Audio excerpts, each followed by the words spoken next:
ભાજપના પૂર્વ ઉપપ્રમુખ અને પૂર્વ ધારાસભ્ય જયંતિભાઈ ભાનુશાળીની હત્યાના 5મા દિવસે ગુજરાત પોલીસે સયાજી નગરી એક્સપ્રેસ ટ્રેનમાં જયંતિભાઈ ભાનુશાળીને ગોળી મારનાર બંને હત્યારાઓને ઓળખી કાઢ્યા હોવાનું અત્યંત ટોચના સૂત્રોએ જણાવ્યું છે. હત્યાની ઘટના બાદ તેઓ એક બેગ સાથે ટ્રેનમાંથી ભાગી નીકળ્યા. ત્યારબાદ એક સ્થળની સીસીટીવીમાં તેઓ આવી જતા તેમની ઓળખ થઈ છે. આ બંને હત્યારાઓને ઝડપી લેવા માટે ગુરુવાર રાત્રે અનેક ટીમોને વિવિધ સ્થળે રવાના કરવામાં આવી છે. પોલીસનો દાવો છે કે શુક્રવાર સાંજ સુધી આ અંગે સત્તાવાર જાહેરાત કરી દેવામાં આવશે. જયંતિભાઈ ભાનુશાળીની ટ્રેનમાં થયેલી હત્યા બાદ જયંતિભાઈ ભાનુશાળીના પરિવાર દ્વારા ભાજપના નેતા છબીલ પટેલ, જયંતિભાઈ ભાનુશાળીની પૂર્વ મહિલા મિત્ર મનીષા અને એક પત્રકાર સહિત કુલ 5 વ્યક્તિ સામે હત્યાનો ગુનો નોંધાયો હતો. બનાવની ગંભીરતાને ધ્યાનમાં લેતા ડીજીપી શિવાનંદ ઝાએ આ મામલે ખાસ તપાસ દળની રચના કરી હતી. Ahmedabad crime branch, CID crime અને ગુજરાત એટીએસ દ્વારા સંયુક્ત રીતે શરૂ કરવામાં આવેલી તપાસમાં એક પછી એક શંકાસ્પદ લોકોને તપાસવામાં આવી રહ્યા હતા. આ ઉપરાંત હત્યાના 7 દિવસ પહેલાથી અસંખ્ય સ્થળના સીસીટીવી ફૂટેજ લેવામાં આવી રહ્યા હતા. આ ઉપરાંત હત્યાની ઘટના પહેલા અને ત્યારબાદના પણ સીસીટીવી જોવામાં આવી રહ્યા હતા. આ દરમિયાન પોલીસને મહત્વપૂર્ણ જાણકારી મળી છે. તારીખ 3 જાન્યુઆરીના રોજ મનીષા ભુજમાં આવે છે, જ્યારે તેની સાથે કેટલાક અજાણ્યા માણસો પણ હતા.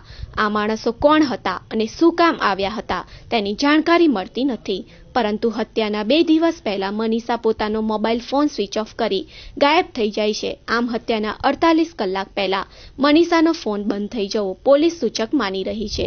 મનીષાનો ફોન બંધ થઈ જતા પોલીસ તેનો સંપર્ક કરી શકતી નથી. આમ છતાં મનીષા ક્યાં છે તેને શોધી કાઢવા માટે સંખ્યાબંધ ટીમો કામે લાગી છે, પણ મનીષા હજી સુધી મળી નથી. પોલીસ માની રહી છે તારીખ 3 જાન્યુઆરીના રોજ ભુજ આવી ત્યારે તેની સાથે આવેલા અજાણ્યા માણસો શૂટર હતા. ટ્રેનમાં ગોળી ચલાવનાર કોણ હતા તેની શોધ દરમિયાન પોલીસને એક સીસીટીવી ફૂટેજ મળ્યા છે, જેમાં શૂટરો નજરે પડે છે, જેમના હાથમાં એક બેગ છે, જે બેગ તેઓ જયંતિભાઈ ભાનુશાળીની સમજી લઈ ભાગ્યા હતા. ખરેખર તે બેગ જયંતિ ભાનુશાળીની સામે બેઠેલા મુસાફર પવનની હતી. અધિકારીઓનો દાવો છે કે તેમની સામે હવે શૂટરના ચહેરા આવી ગયા છે અને તેઓ કોણ છે તેમને ઓળખી લીધા છે. શુક્રવાર સાંજ સુધી આખો કેસ સ્પષ્ટ થઈ જશે.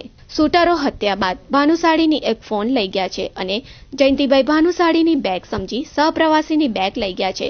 તેનો અર્થ સ્પષ્ટ છે કે જયંતિભાઈ ભાનુશાળી પાસે એવી કોઈ મહત્વની બાબત હતી જેના આધારે તેઓ કોઈને બ્લેકમેલ કરી રહ્યા હોવાની સંભાવના છે અને તેના પુરાવા તેમની બેગમાં અથવા તેમના ફોનમાં હશે તેવું હત્યારા જાણતા અને માનતા હતા, જેના કારણે તેઓ ફોન અને બેગ લઈ ગયા છે.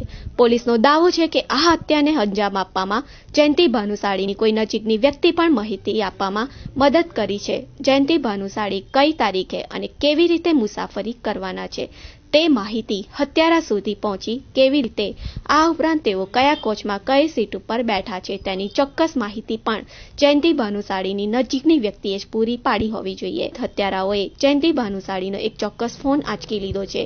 જયંતિ ભાનુશાળી તો 2 થી 3 ફોનનો ઉપયોગ કરતા હતા, તો પછી તમામ ફોન લઈ લેવાને બદલે તેઓ એક ચોક્કસ ફોન જ લઈ ગયા.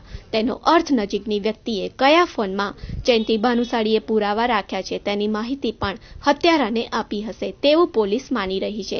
પરંતુ આગામી 12 કલાકમાં સમગ્ર હત્યાકાંડ સ્પષ્ટ થઈ જશે તેવું પોલીસ માની રહી છે.